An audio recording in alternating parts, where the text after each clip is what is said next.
ರಕ್ಷಕಿ ರಕ್ಷಕಿ ಸತ್ಯರ ಶಕ್ತಿ ರಕ್ಷಕಿ ಸಾವಿನ ನೆರಳನ್ನು ಮುರಿದು ಜೀವಕ್ಕೆ ಬೆಳಕು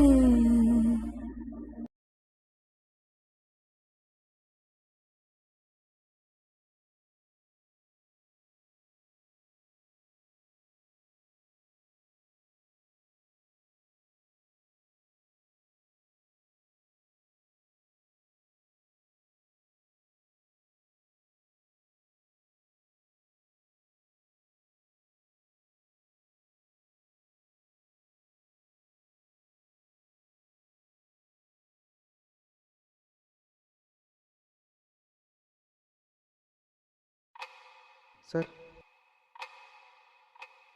ಯಾರು ಇವನು? ಹೇಯ್, ಏನೋ ನಿನ್ನ ಹೆಸರು? Sir silent Jackson sir. Hey, ನನ್ನ ಮಗನೇ, ಸಾಹೇಬ್ರ ಮುಂದೆನೇ ಕಾಮಿಡಿ ಮಾಡ್ತೀಯಾ? ಕರೆಕ್ಟಾಗಿ ಹೇಳೋ. ನಿಮ್ಮ ಅಪ್ಪ ಅಮ್ಮ ಇಟ್ಟರ ಹೆಸರೇನಾ? ಪ್ರದೀಪ್ ಅಂತ ಸರ್. ಏನು ಕೆಲಸ? ಡ್ರೈವಿಂಗ್ ಕೆಲಸ ಸರ್. ಆ ಹುಡುಗಿ ಶ್ವೇತ ಯಾರು ಗೊತ್ತಾನ ನಿನಗೆ? ಶ್ವೇತಾ ಗೊತ್ತಿಲ್ಲ ಸರ್. ಹೇಯ್, ಈ ಫೋಟೋದಲ್ಲಿರೋ ಹುಡುಗಿನೇ. ಹೇಯ್, ಕರೆಕ್ಟಾಗಿ ನೋಡ ಇಲ್ಲಿ. ನಿಜವಾಗ್ಲೂ ಗೊತ್ತಿಲ್ಲ ಸರ್. ಏಯ್, ನೀನು ಎಲ್ಲಿ ಹೋಗ್ತಿದ್ಯಾ, ಎಲ್ಲಿ ಬರ್ತಿದ್ಯಾ, ಯಾರ ಹತ್ರ ಫೋನಲ್ಲಿ ಮಾತಾಡ್ತಿದ್ಯಾ, ಪ್ರತಿಯೊಂದು ಇನ್ಫಾರ್ಮೇಷನ್ಸ್ ನಮ್ಮ ಹತ್ರ ಇದೆ. ಎಲ್ಲ ಫೋಟೋಸಸ್ ಇಟ್ಕೊಂಡೆ ನಾವು ಮಾತಾಡ್ತಿರೋದು. ಮರ್ಯಾದೆಗೆ ನೀನೇ ಎಲ್ಲ ಹೇಳ್ತೀಯಾ ಇಲ್ಲ ನಾವೇ ನಮ್ಮ ಭಾಷೆಯಲ್ಲಿ ಬಾಯ್ ಬಿಡ್ಸ್ಕೋಬೇಕಾ? ಗೊತ್ತಿಲ್ಲ ಸರ್. ಸರ್ ನಂಗೆ ಗೊತ್ತಿಲ್ಲ ಸರ್. ಈ ನನ್ನ ಮಗಂದು ಹೇರ್ ಸ್ಟೈಲು ಬಟ್ಟೆ ಎಲ್ಲ ನೋಡಿದ್ರೆ ಪಕ್ಕಾ ಈ ನನ್ನ ಮಗನೇ ಕೊಲೆ ಮಾಡಿದ್ದಾನೆ ಅಂತ ಅನ್ಸುತ್ತೆ. ಸರ್ ನಾನು ಕೊಲೆ ಮಾಡಿಲ್ಲ ಸರ್. ಏಯ್, ಮಾಲೆ ಹಾಕಿಲ್ಲ ಅಂದ್ರೆ ಮಗನೇ ನೀನು ಯಾವ್ಯಾವ ಭಾಷೆಯಲ್ಲಿ ಮಾತಾಡ್ತಿದ್ದೋ ನಿನಗೆ? ರೇ ನಾಗರಾಜ್, ಮೊಬೈಲ್ ತೊಗೊಂಡು ಉಳ್ದಾಟಿರೋ ಆಚೆಗೆ. ಹೇಯ್, ಸುಮ್ಮನಿರ. ಹೇಯ್, ಕೊಡ ಇಲ್ಲಿ ಮೊಬೈಲ್. ಸರ್ ಮೊಬೈಲ್ ಏನಕ್ಕೆ ಕೊಡ ಇಲ್ಲಿ ಸರ್? ಮೊಬೈಲ್. ಬೇಡ ಸರ್, ಪ್ಲೀಸ್ ಸರ್. ಸರ್ ಕೊಡು. ಬಿಡಿ ಸರ್. ಕಟ್ಟಾರ.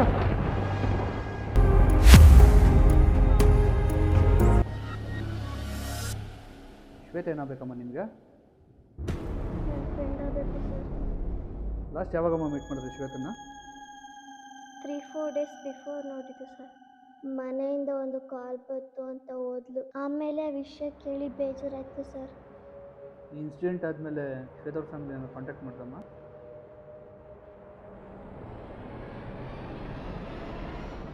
ಇಲ್ಲ ಸರ್. ಸರಿ ಅಮ್ಮ, ನೀವು ನೋಡಿ.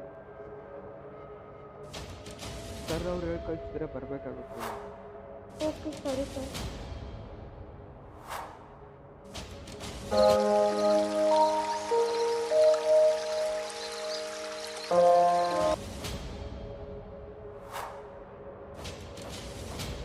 ನಿಮಗೆ ಶ್ವೇತ ಏನು ಗೊತ್ತು? ಸರ್ ನಾವು ಅವ್ರ ಪಕ್ಕದ ಮನೆಯವರು ಸರ್. ಎಷ್ಟು ವರ್ಷದಿಂದ ಪರಿಚಯ? ಸರ್ ಅವರು ನಮಗೆ ಒಂದು 4-5 ವರ್ಷದಿಂದ ಪರಿಚಯ. ನೀವು ಲಾಸ್ಟ್ ಯಾವಾಗ ನೋಡಿದ್ರು ಶ್ವೇತ ಅವ್ರನ್ನ? ಲಾಸ್ಟು ಒಂದು 3-4 ದಿವಸದ ಹಿಂದೆನೇ ನೋಡಿದ್ರು. ಸೊ ಹಬ್ಬ ಕರಿತೀನಿ ಅಂತ ಹೇಳಿದರು ಸರ್ ನಮಗೆ ಸಿಕ್ಕಿ. ಸೊ ಅದಾದಮೇಲೆ ಅಷ್ಟೇ ಸರ್. ಸರಿ, ನೀವು ನೋಡ್ರಿ. Thank you sir.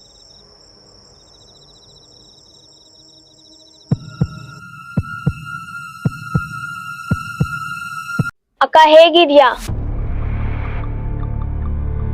ಅದೃಷ್ಟ ಅದೃಷ್ಟ ಅಂತ ಹೇಳಿ ಅಪ್ಪ ಅಮ್ಮಂದಿರು ನಿಮ್ಮಂತ ಮಚ್ಚೆ ಇರೋರ್ನ ಹಟ್ಟಕ್ಕೆ ಏರಿಸ್ತಾರೆ. ನನ್ನಂತವಳಿಗೆ ಹೊಟ್ಟೆ ಉರಿಯಲ್ವೇನೆ? ಅದಕ್ಕೆ ತಾನೇ ನಿನ್ನಂತ ಮಚ್ಚೆ ಇರೋರ್ನ ಪ್ರತಿಯೊಬ್ಬರನ್ನು ಮೇಲೂ ಕಳಿಸ್ತಾ ಇರೋದು. ಎಲ್ಲರೂ ಸೇರಿ ಹಟ್ಟದ ಮೇಲೆ ಕುತ್ಕೊಳ್ಳಿ. ಇನ್ನೂ ಕಾಯ್ತಾ ಇರು, ಕಳಿಸ್ತೀನಿ ಇನ್ನಷ್ಟು ಜನನ್ನ. ಏಯ್, ನೀನು ನನ್ನ ತಂಗಿಗೆ ಇಷ್ಟವಾದ ಗೊಂಬೆ. ನಿನ್ನಲ್ಲೇನಾದ್ರು ಜೀವ ಇದ್ದಿತ್ತು ಅಂದ್ರೆ ಕಳಿಸ್ತಿದ್ದೆ ನಿನ್ನನ್ನು ಅವಳ ಹತ್ರ. ಜೀವ ಇಲ್ಲ ಅಂದ್ರೆ ಏನಂತೆ? ದಿನ ದಿನ ಚಿತ್ರ ವಿಚಿತ್ರ ಹಿಂಸೆ ಕೊಟ್ಟು ಸಾಯಿಸ್ತಾನೆ ಇರ್ತೀನಿ. ನೀನು ಜೀವ ಇಲ್ದಿರೋ ಗೊಂಬೆ ಕಣೆ.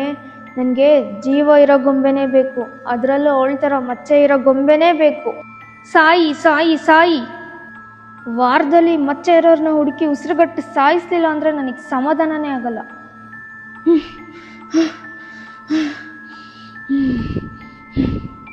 ಸಾಯಿ ಸಾಯಿ ಸಾಯೇ ಸಾಯಿ. ಇದ್ರಲ್ಲಿ ಒಂಥರ ಖುಷಿ ಸಿಗುತ್ತೆ. ನಿನ್ನ ಮೇಲಿರೋ ಕೋಪ ಅಷ್ಟೂ ನೀನು ಇಷ್ಟವಾದ ಗೊಂಬೆ ಮೇಲೆ ತೀರಿಸ್ಕೊತಾ ಇದ್ದೀನಿ. ಒಂಥರ ನೆಮ್ಮದಿ.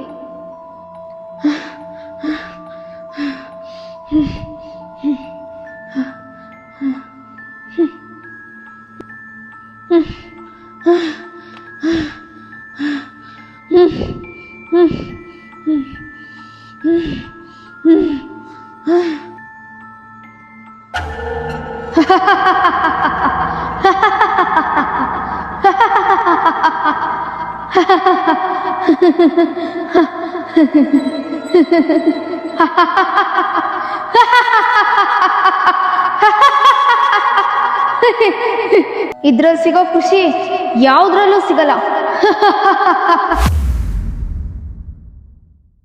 ಒಂದೇ ಒಂದು ನಿಮಿಷ ನೀನು ಮುಂಚೆ ಹುಟ್ಟಿದೆ ಅಂತ ಹೇಳಿ ಆ ಚುಕ್ಕೆಗೋಸ್ಕರ ಅಪ್ಪ ಅಮ್ಮ ಅದ್ಯಾವನ ಶಾಸ್ತ್ರದೊಂದು ಮಾತು ಕೇಳಿ ನಿನ್ನ ಹಟ್ಟಕ್ಕೇರಿಸಿದ್ರು ಅಲ್ವಾ? ಇವತ್ತಿದಾರ ಆ ಅಪ್ಪ ಅಮ್ಮ?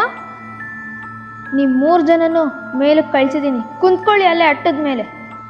ನಿನ್ನ ಥರನೇ ಚುಕ್ಕಿ ಇರೋ 4 ಜನನ್ನ ನಿನಗೆ ಜೊತೆ ಆಗಲಿ ಅಂತ ಕಳಿಸಿದ್ದೀನಿ. ಪಂಚಕನ್ಯರು ಆರಾಮಾಗೇ ಇರಿ. ಮುಂದೆ ನಿನ್ನ ಥರನೇ ಚುಕ್ಕಿ ಇರೋರಿಗೋಸ್ಕರ ಕಾಯ್ತಾ ಇದ್ದೀನಿ.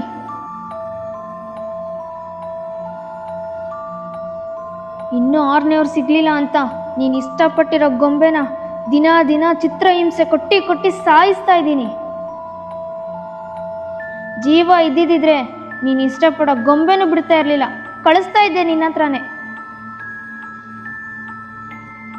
ಅತಿ ಶೀಘ್ರದಲ್ಲೇ 6ನೇವ್ರನ್ನ ಕಳಿಸ್ಕೊಡ್ತೀನಿ, ಕಾಯ್ತಾ ಇರು.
ಹಲೋ,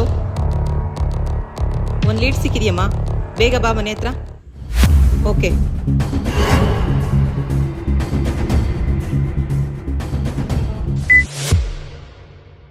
ಏನ್ ಮೇಡಮ್ ಅರ್ಜೆಂಟಾಗಿ ಕರೆದ್ರೆ ಏನು ವಿಷಯ? ಅಮೃತ, ಆ ಫೈಲ್ ತಗೋ ಫಸ್ಟು. ಮ್ಯಾಮ್ ಹಾಂ, ಓಪನ್ ಮಾಡು.